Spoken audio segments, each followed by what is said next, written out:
24 की खबर। तिवारी पॉलीक्लिनिक एवं नारायणा डायग्नोस्टिक के द्वारा कोतवाली आसियाना में स्वास्थ्य चेकअप शिविर का आयोजन किया गया।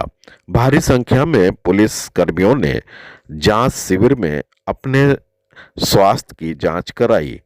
लखनऊ से अशोक कुमार, एस न्यूज़ 24 की खबर। नारायणा डायग्नोस्टिक और हमारा जो सेंटर है व्याख्या कार्डियक एंड इनफर्टिलिटी सेंटर जो है वो आशियाना के क्षेत्र में है और हम लोग यहाँ 2-3 साल से लगातार अपनी सेवाएं दे रहे हैं। मैं कार्डियोलॉजिस्ट हूँ, वाइफ IVF स्पेशलिस्ट हैं, डॉक्टर राजशेखर तिवारी हैं, इनका तिवारी पॉलीक्लिनिक है और हम सब लोग मिलकर के काम करते हैं। ये पीडियाट्रिक स्पेशलिस्ट हैं, चाइल्ड स्पेशलिस्ट हैं।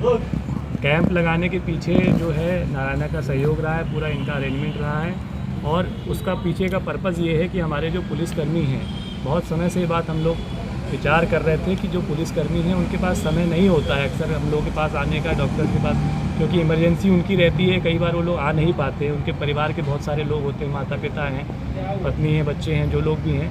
तो हम लोगों ने यही सोचा है कि हम लोग थानों पर जा कर के, मुख्यालय पे जा कर के और ऐसे लोग जो कि जैसे पत्रकार बंधु हैं या जो इस तरीके के जो समाज सेवा के क्षेत्र में जो लोग हैं उनको हम लोग उन तक रीच करें अगर वो लोग हम तक नहीं पहुंच पा रहे हैं। क्योंकि हार्ट डिसीज़ेज़ जो हैं, कार्डियक डिसीज़ेज़ बहुत सारी बढ़ रही हैं।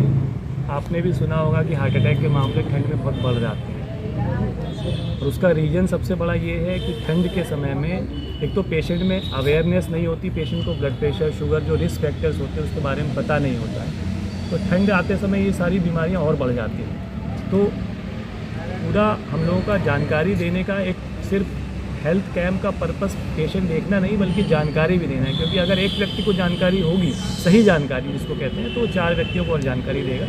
तो इसलिए हम लोगों ने यहाँ पे कैंप लगाया। धन्यवाद सभी को। मैं बाल रोग विशेषज्ञ हूँ और यहाँ पे बेसिकली हमारा मकसद है अवेयरनेस और एजुकेशन के लिए।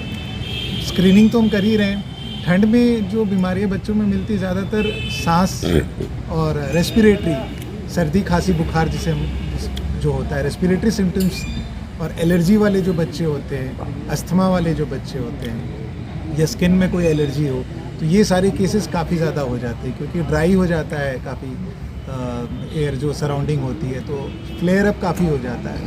तो अचानक सांस में तेज़ से सांस लेना, निमोनिया हो जाना, तो हमें बेसिकली ठंड में बचाव करना है अपने आप को कि हम बाहर ना निकले, ज़्यादा धुएं या बाहर की चीज़ धुआं में ना निकले, मतलब पोल्यूशन को अवॉइड करें और छोटी छोटी चीज़ें जो हम घर पे कर सकते हैं जिससे हम अवॉइड कर सकते हैं। और अगर हम कोई दवाई पे हैं, सांस रिलेटेड कोई दवाई पे हैं, तो उसे ज़रूर कंटिन्यू करें।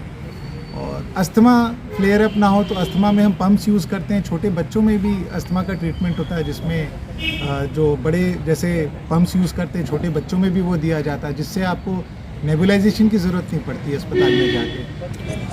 मेनली यहाँ पे हमने 7-8 महिलाओं को चेक किया और अधिकतरों में समस्या ये माहवारी से रिलेटेड या फिर कोई बच्चा प्लान करना चाह रहा है या थोड़ा बहुत वाइट डिस्चार्ज